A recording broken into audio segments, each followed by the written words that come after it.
story doesn't start with a rumor. It starts with a robbery, a threat, and a whistleblower who suddenly became a target. And the question nobody can answer is why. Because if Mitch Snow is lying, if he's just another attention seeker spinning conspiracy stories for clout, then explain why someone would allegedly rob and threaten him right after he started talking. Explain why a supposed nobody triggered what looks like a full-scale character assassination campaign. That's not how you treat a liar. That's how you treat a problem. There's a picture of Erica with a ponytail and from her past.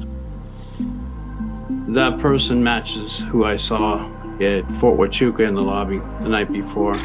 What happened after we allowed Mitch onto the show to share his story was it was just madness. It was kooky. A very aggressive effort to go after Mitch. And that's where this entire situation stops looking like internet drama and starts looking like something much darker. Because according to multiple claims, the man who robbed Mitch wasn't just some random criminal, but allegedly someone trained in counterintelligence at Fort Huachuca. Someone whose job, if the allegations are true, would literally be to deal with people like Mitch, whistleblowers, people who see something they weren't supposed to see, people who talk. And suddenly the story isn't about one man anymore. It's about connections, Mitch's ex, judges, lawyers, names that keep reappearing around scandals and sealed files and stories that never quite make it into the mainstream conversation but never fully disappear either. And when the same names keep circling the same people, you start to wonder if this is coincidence or containment. Because Mitch didn't just say he saw random people, he said he saw very specific people. Erica, Kat Phillips, Charlie's former head of security, people who according to him were at Fort Huachuca on September 8th and 9th. Not a vague claim, not a blurry memory. Specific faces, specific dates. And when those names were brought into the light, something strange happened. The reaction wasn't silence, it wasn't dismissal. It was immediate damage control, immediate alibis, immediate explanations. Almost like the denial was ready before the accusation even finished landing. And that's where things start to feel off. Because people ignore crazy accusations all the time. But they don't usually mobilize this fast unless the accusation is dangerous. So Mitch goes on the podcast and he describes a blonde woman with striking eyes in a hotel lobby on the base. And he says she looked exactly like Erica. Not similar, not maybe, exactly. And from that moment, the timeline becomes everything. September 8th, September 9th, 2 days that suddenly everyone is trying very hard to account for. But somehow, the more proof that gets released, the less clear the story becomes. Because the alibi that was presented didn't even match the date of the accusation. The metadata, the dinner, the photos, all pointing to September 9th, while Mitch kept saying September 8th. And that's not a small mistake. That's the kind of mistake that makes people ask whether someone is trying to prove they were somewhere else on the wrong day on purpose. And then the photo with the children raised even more questions, because people started looking closer, analyzing ages, timelines, details that most people would never even think to check. But once they did, the story started looking even messier. And the problem with messy alibis is that they don't end conversations. They start new ones. And just when it seemed like the story couldn't get stranger, it did. Because it turns out Erica had connections to Fort Huachuca, going back years, long before any of this, tied to a movie project that never even came out. A project where almost everyone involved had some kind of military or fort. Huachuca connection, actors, stuntmen, marketing people tied to defense contractors, people with family in military command. It's one of those things that doesn't prove anything by itself, but when you put it next to everything else, it stops looking random and starts looking like a pattern. Then Kat's alibi comes out. Photos,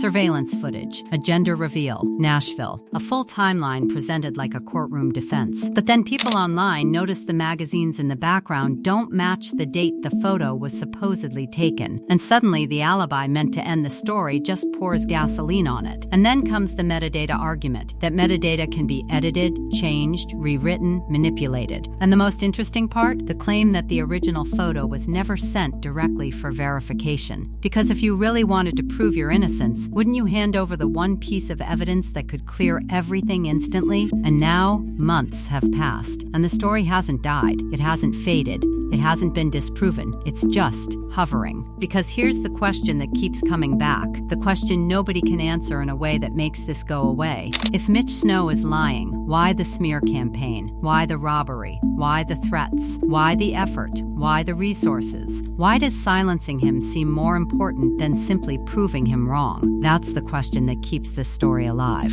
And until someone answers it properly, this story isn't going anywhere. What makes this story impossible to ignore is not just what was said, but how people reacted to what was said. Because reactions tell you where the pressure points are. Reactions tell you what actually matters behind the scenes. And in this case, the reactions were loud, fast, and extremely targeted. Mitch Snow didn't just get called a liar. He didn't just get mocked online. According to the claims, he got threatened, he got robbed, and he got dragged through what was described as a coordinated smear campaign designed to destroy his credibility before his story could gain traction. And that changes the entire equation, because when someone lies, you expose the lie. You don't destroy the person. Destroying the person means the story is dangerous. And dangerous stories make powerful people nervous. And the deeper you go into this, the more it starts to look like a chess game being played in public, where every move is calculated, every statement is strategic, and every piece of evidence is released not just to inform, but to control the narrative. Because look at the pattern. Mitch speaks. Immediately, alibis appear. Questions get raised about the alibis. Immediately, new explanations appear. Candace pushes harder. Suddenly, the conversation shifts from whether the meeting happened to whether Mitch is insane. Notice the shift. Notice how the story keeps getting redirected away from Fort Huachuca and back onto Mitch himself.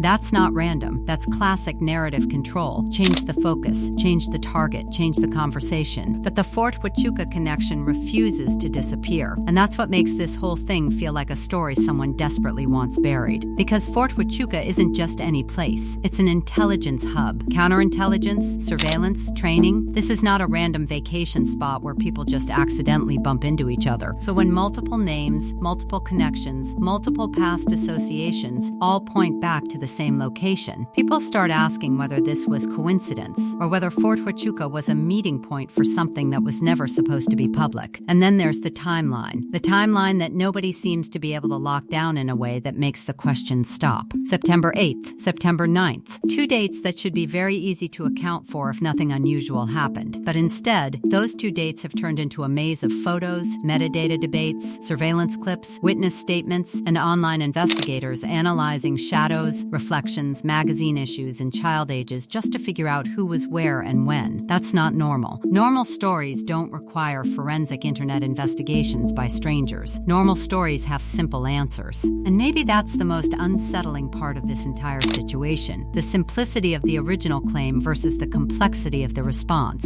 Mitch's claim was simple. I saw these people at Fort Huachuca on September 8th and 9th. That's it. Simple, clear, easy to disprove if false. But instead of one clear piece of evidence shutting everything down, we got a flood of partial alibis, indirect proof, technical arguments about metadata, and a whole lot of anger directed at the person making the claim instead of the claim itself. And when a simple question gets a complicated response, people start to wonder what's being hidden inside all that complexity. Because this story isn't just about whether Mitch is telling the truth. It's about why this story has been fought so aggressively in public. It's about why so many people rush to respond to this specific allegation while ignoring others. It's about why Fort Huachuca keeps appearing in the background like a shadow that nobody wants to talk about directly. And it's about why, months later, there still isn't one clean, undeniable timeline that closes this case and makes everyone move on. Instead, everything about this story feels unfinished. Loose ends everywhere. Questions that lead to more questions. People demanding proof while refusing to provide the one type of proof that would end the argument instantly. And hovering over all of it is that same question that started this entire mess. The question that keeps coming back no matter how many statements get released or how many posts get written. If Mitch Snow is lying, why does silencing him seem to matter so much? Because lies usually collapse on their own. But this story hasn't collapsed. It's still here, still growing, still evolving. And until someone answers that question in a way that actually makes sense, this won't be remembered as just another internet accusation. It will be remembered as the story that nobody could fully explain. The story where the reactions were more suspicious than the accusation. And the story where the more people tried to shut it down, the bigger it became. And that's why this still isn't over. Not even close.